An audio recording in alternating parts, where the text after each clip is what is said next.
अस्सलाम वालेकुम। आज मैं जा रही हूँ जयपुर में। नहा धोकर हो गई रेडी। सुबह के 9:30 बज रहे हैं और हमको जाना है 11 वाली बस से।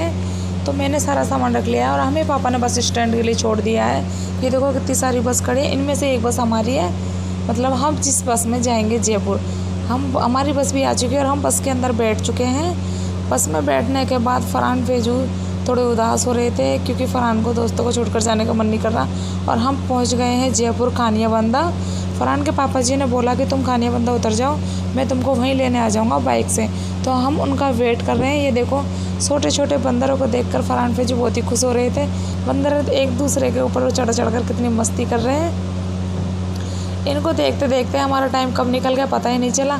सामने से आ गए फरहान फेजू के पापा जी। ये देखो वो भी आ गए हैं बाइक लेकर। पापा जी को देखकर फेजू की खुशी का कोई ठिकाना ही नहीं है। फेजू बहुत ज़्यादा खुश हुआ पापा जी को देखकर, क्योंकि फेजू उसके पापा जी से बहुत ही ज़्यादा प्यार करता है। और हम बाइक पर बैठकर निकल गए हैं अपने रूम की तरफ।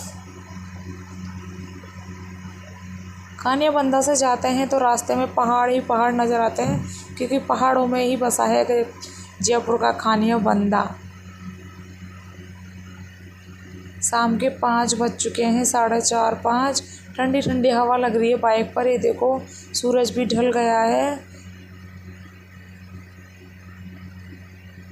ठंडी हवा लग रही थी तो फरहान के पापा जी ने बोला कि अपन कॉफ़ी पी लेते हैं, यहाँ की कॉफ़ी बहुत ही टेस्टी होती है। ये देखो कॉफ़ी की दुकान है। कॉफ़ी हमारे लिए आ चुकी है। हम जैसे ये कॉफ़ी देखने में सुंदर लग रही है ना, तो पीने में भी बहुत ही ज़्यादा टेस्टी है। कॉफ़ी पीने के बाद हम थोड़े आगे चलकर हमने देखी दुकान की मिठाइयों की दुकान।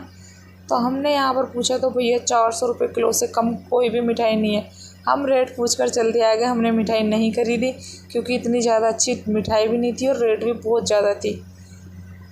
वहाँ से हम निकल गए हैं आगे। ये देखो पहाड़ ही पहाड़ नज़र आ रहे हैं। फेजू की पैर में से चप्पल निकल गई थी गाड़ी से बैठे बैठे, तो फेजू की चप्पल लेने उसके पापा जी गए वापस पीछे। हम आ गए हैं अपने रूम पर। रूम पे आने के बाद मैंने बुर्का उतार दिया था और मैं अपने मकान मालिक आंटी से मिलने गई उनके रूम में। ये देखो ये उनकी बेटी उनकी लड़कियां हैं और वो सामने बैठी है जो आंटी है। ये मुझे देखकर हुए बहुत ही ज़्यादा खुश, क्योंकि इन्होंने मेरा बहुत ज़्यादा वेट किया था। बहुत दिनों से मुझे बुला रहे थे आ जाओ आ जाओ, लेकिन आना नहीं हुआ था। ठीक है, मिलते हैं।